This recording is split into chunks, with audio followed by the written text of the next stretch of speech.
Hello friends, आज मैं आपके साथ एक और टॉपिक लेके आया हूँ और टॉपिक का नाम है बैंक एश्योरेंस। तो बैंक एश्योरेंस क्या होता है, इसके बारे में फुल लॉन्ग क्वेश्चन मैंने प्रिपेयर किया है। शुरू करने से पहले बता दूं कि इस चैप्टर के सारे लिंक्स आपको इस वीडियो के डिस्क्रिप्शन में मिल जाएंगे। प्लस अगर ये वीडियो एआई वॉइस में सुन रहे हैं तो आप वीडियो की सेटिंग्स में जाके मेरी ओरिजिनल वॉइस सुन सकते हैं। तो चलिए शुरू करते हैं क्वेश्चन। सबसे पहले इंट्रोडक्शन लिखना बहुत ज़रूरी है। तो इंट्रोडक्शन में अच्छे से लिखेंगे तो अच्छे नंबर आएंगे। The increasing complexity of financial markets and growing demand for integrated financial services have led to emergence of innovative distribution channels for insurance products। तो जैसे जैसे हमारी फाइनेंशियल मार्केट्स बढ़ रही हैं, हमारी डिमांड्स बढ़ रही हैं फाइनेंशियल सर्विसेज के लिए, वैसे वैसे नए नए तरीके आ रहे हैं ताकि हम इंश्योरेंस प्रोडक्ट्स को जो है लोगों के बीच में डिस्ट्रीब्यूट कर सकें। One such approach is bank assurance which refers to the collaboration between the banks and insurance companies to sell insurance products through the bank's network। तो एक ऐसा तरीका है जिसमें इंश्योरेंस कंपनी की सर्विसेज को और ज़्यादा फैलाया जाता है with the help of banks. तो जब भी आप किसी भी बैंक में जाते हैं और बैंक वाले ही आपको पॉलिसी लेने के लिए कन्विंस कर रहे हैं, that is called bank insurance. तो मतलब इंश्योरेंस कंपनियां बैंक के साथ टाई अप करती हैं और अपनी इंश्योरेंस पॉलिसीज बेचती हैं, क्योंकि आपको बैंक के बंदों पे ज़्यादा भरोसा है। तो अब जो इंश्योरेंस पॉलिसीज हैं उनको बेचने के लिए बैंक कमीशन लेता है। समझ गए बात? तो bank insurance leverages the customer base. उसके पास कस्टमर बेस है, क्योंकि बैंक जो है, बैंक के पास तो ज़्यादा कस्टमर्स होते हैं ना। Trust and distribution capabilities of banks to reach potential policyholders while enabling insurance companies to access new markets without heavily investing on physical infrastructure। तो जो इंश्योरेंस कंपनीज हैं उनको जगह जगह जाके अपने ऑफिस खोलने की जरूरत नहीं है। वो बैंक्स के साथ टाई अप कर लेती हैं और बैंक्स के कस्टमर्स को जो है अट्रैक्ट करती हैं, और इसके बदले जितनी पॉलिसीज जो बैंक या बेचेगा उसको कमीशन मिल जाएगी। समझ के बाद the term bank assurance is derived from the combination of bank and insurance. दोनों वर्ड्स को मिला के बना है बैंक और इंश्योरेंस को। It can be defined as arrangement between a bank and insurance company whereby the insurance company uses bank's distribution network to sell its products to the bank's customer। Bank के customer को अपने insurance policies बेचने के लिए एक अच्छा network, एक अच्छा बेस मिल जाता है। इसी वजह से जो इंश्योरेंस कंपनीज हैं वो बैंक्स के साथ टाई अप कर लेती हैं। Insurance regulatory and development authority of India, जिसको IRDAI कहा जाता है, defines bank assurance as a model in which insurance products are distributed through bank institutions in addition to traditional agents और brokers।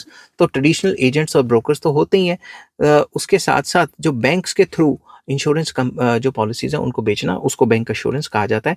ये IRDAI ने भी कहा है। ठीक है, अब आ जाता है ऑब्जेक्टिव्स क्या हैं बैंक एश्योरेंस के। बैंक एश्योरेंस के मेन मकसद क्या है, गोल्स क्या है? Increase insurance penetration by using banks extensive customer network. Banks का तो कस्टमर नेटवर्क बहुत तगड़ा है, तो सारे के सारे बैंक्स के नेटवर्क को यूज करके अपना कस्टमर बेस बढ़ाना, पहला ऑब्जेक्टिव। दूसरा, generate additional revenue for banks through commissions. Banks को कमीशन देते हैं कि जितनी पॉलिसियां बेचोगे उतना बैंक को कमीशन जाएगी, और तो बैंक्स का जो है रेवेन्यू जनरेट होता है इससे।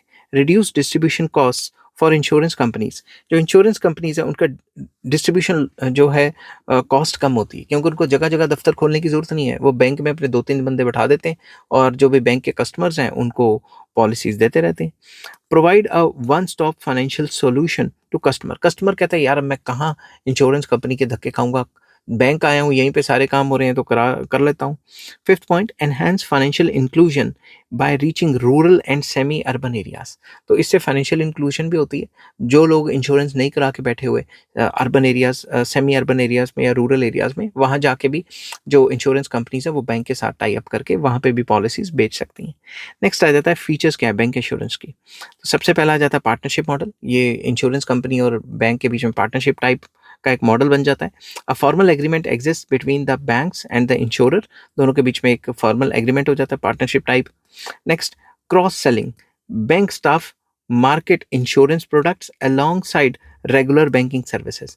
तो बैंक का जो स्टाफ है वो आपको कन्विंस करता है ये पॉलिसी ले लो, वो पॉलिसी ले लो, और जो रेगुलर बैंकिंग सर्विसेज है उसके साथ साथ आपको कहता है ले इतने पैसे तो पड़े ही हैं, इनकी ये पॉलिसी ले लो, वो पॉलिसी ले लो, ऐसे ऐसे करके आपको कन्विंस करने की कोशिश करते हैं। Next, customer trust. Customers are more likely to purchase from a trusted bank. अगर बैंक अच्छा है तो कस्टमर्स उससे ले लेंगे। Next, regulated activity.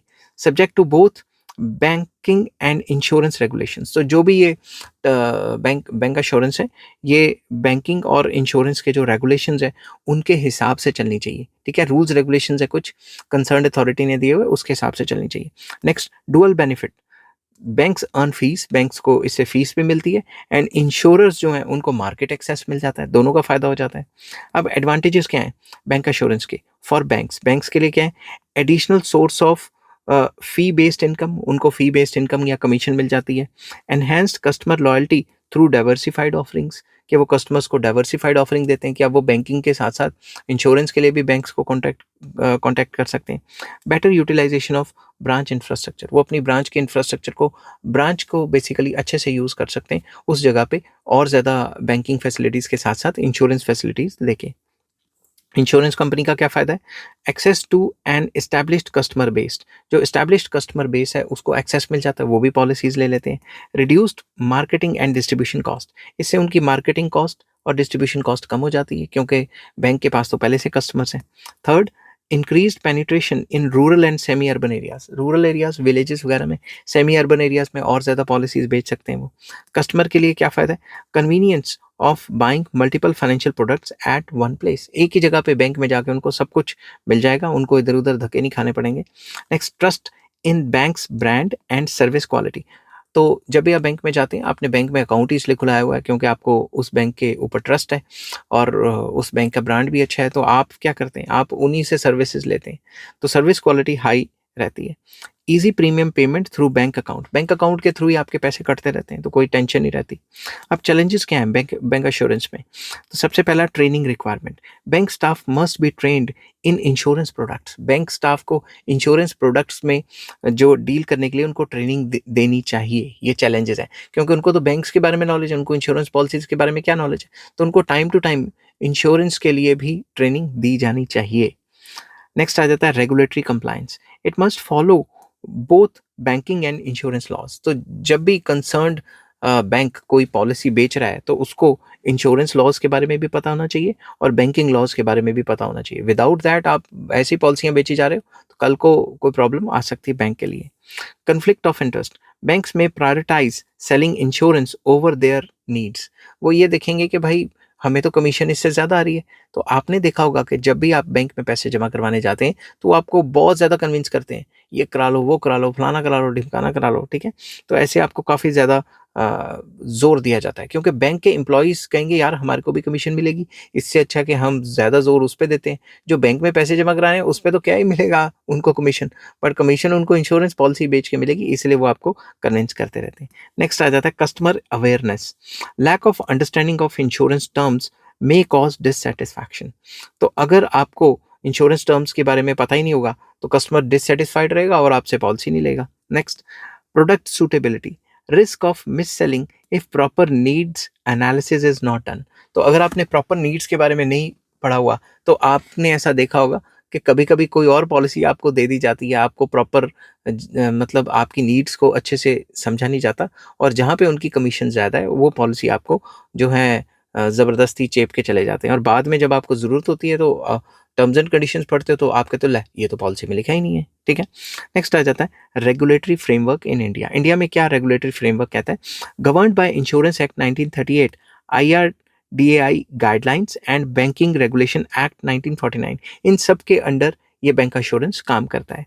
IRDAI allows bank to act as corporate agents for insurance companies, तो IRDAI ने अलाउ किया कि बैंक्स भी एक एजेंट की तरह काम कर सकते हैं, इंश्योरेंस कंपनी के एजेंट की तरह उनको भी कमीशन मिलेगी।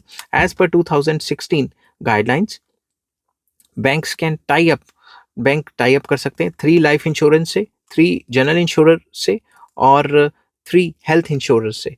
तो 3 टाइप की लाइफ इंश्योरेंस कंपनी से वो टाई अप कर सकते हैं, और 3 टाइप की जनरल इंश्योरेंस जो प्रोवाइड करती हैं कंपनियां उनसे डील कर सकते हैं, और हेल्थ जो इंश्योरेंस प्रोवाइड करती हैं उनसे डील कर सकते हैं। मगर बड़े बड़े बैंक ने अपनी इंश्योरेंस ब्रांच खोली हुई है, जैसे HDFC हेल्थ या HDFC life, ICICI prudential life insurance, उन्होंने अपनी खोली हुई है ज़्यादातर, ताकि उनको किसी और के पास ना जाना पड़े।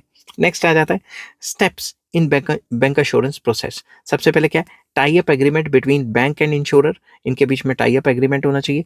प्रोडक्ट अप्रूवल फ्रॉम IRDAI, वही पॉलिसी बेचेंगे जिसका IRDAI ने अप्रूवल दिया हुआ है। विदाउट उनके अप्रूवल कोई और पॉलिसी बेचेंगे तो भाई काम खत्म समझो।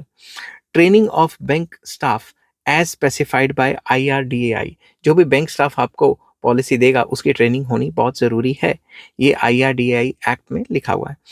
Customer prospecting during bank transactions, customers को देखना है ड्यूरिंग बैंक ट्रांजैक्शंस के, बैंक में आते हैं कस्टमर्स और उन्हीं को देखना है कि भाई उनकी रिक्वायरमेंट के हिसाब से ही उनको जो है अपने पॉलिसी देनी है। Next, policy issuance by insurer, insurer ही पॉलिसी इशू करेगा ना, बैंक थोड़ी ना करेगा। Premium collection via bank channel, bank के चैनल के थ्रू, अकाउंट के थ्रू ही आपके पैसे कटेंगे। Claims servicing by insurer with bank assistance, bank की असिस्टेंस से ही जो क्लेम सर्विसिंग है वो हो पाएगी, क्लेम का प्रोसेस चल पाएगा। अब आ जाता है importance of bank assurance in India. India में इतना इंपॉर्टेंट क्यों है? इट इंक्रीजेज इंश्योरेंस पेनिट्रेशन, इससे वो लोग जो बैंक्स में जाते हैं मगर इंश्योरेंसेज नहीं ली हुई, उनमें पेनिट्रेशन बढ़ता है और वो लोग भी इंश्योरेंसेज लेंगे। It bridges the rural urban gap in insurance access, कि भाई रूरल एरियाज में इंश्योरेंस कम लेते हैं और अर्बन एरियाज में ज़्यादा लेते हैं, तो अगर रूरल एरियाज में बैंक्स के साथ टाई अप करके इंश्योरेंस पॉलिसीज बेची जाएँ तो वो जो गैप है वो कम हो सकता है। supports financial inclusion initiatives by the government and IRDAI, IRDAI और गवर्नमेंट का जो मकसद है कि वो जो फाइनेंशियली इंक्लूजन करें उन लोगों का, फाइनेंशियली इंक्लूड करें उन लोगों का जो इन फाइनेंशियल सर्विसेज का इस्तेमाल नहीं करती, तो ये भी एक अच्छा तरीका है फाइनेंशियल इंक्लूजन का। बूस्ट ओवरऑल फाइनेंशियल लिटरेसी, इससे ओवरऑल लिटरेसी बढ़ती है और लोगों को इंश्योरेंस के बारे में पता लगता है। अब इस टॉपिक को कंक्लूड करते हैं। Bank assurance represents a win win agreement for banks, insurance companies and customers, कि भाई एक ही जगह जाना है, सारा काम हो जाएगा, कस्टमर का फायदा, बैंक्स को पता है इंश्योरेंस पॉलिसी बेचो और कमीशन आ जाएगी, और इंश्योरेंस जो कंपनियां हैं उनको ये भी पता है कि हमारी पॉलिसीज बिक रही हैं। It brings efficiency, reduces distribution cost and expands the reach of insurance services, जैसा मैंने बताया कि उनकी इंश्योरेंस सर्विसेज का जो रीच है वो कॉमन मैन तक बढ़ जाती है। However its success depends on proper training, ethical selling and regulatory compliance, तो ये इनकी जो सक्सेस है वो उस पर डिपेंड करती है कि जो बैंकिंग स्टाफ है उसकी प्रॉपर ट्रेनिंग हुई है कि नहीं। एथिकल सेलिंग, ये नहीं कि कोई और पॉलिसी दे दी किसी और को, गलत मलत पॉलिसियां दे देते हैं बैंक्स वाले काफ़ी बार। और रेगुलेटरी कंप्लायंस को फॉलो करना बहुत ज़रूरी है। In the future with the integration of technology and improved customer awareness, bank assurance is poised to play an even bigger role in the financial services landscape. तो bank assurance की importance लगातार बढ़ती जा रही है क्योंकि टेक्नोलॉजी काफ़ी improve हो गई है और कस्टमर की भी अवेयरनेस बढ़ती जा रही है। तो ये सारे फैक्टर्स जब हम देखेंगे तो बैंक अश्योरेंस की इंपॉर्टेंस लगातार और भी बढ़ेगी आने वाले टाइम पे। आई होप ये वीडियो आपको पसंद आई होगी। अगर पसंद आती है तो please like share and subscribe. Take care, bye bye.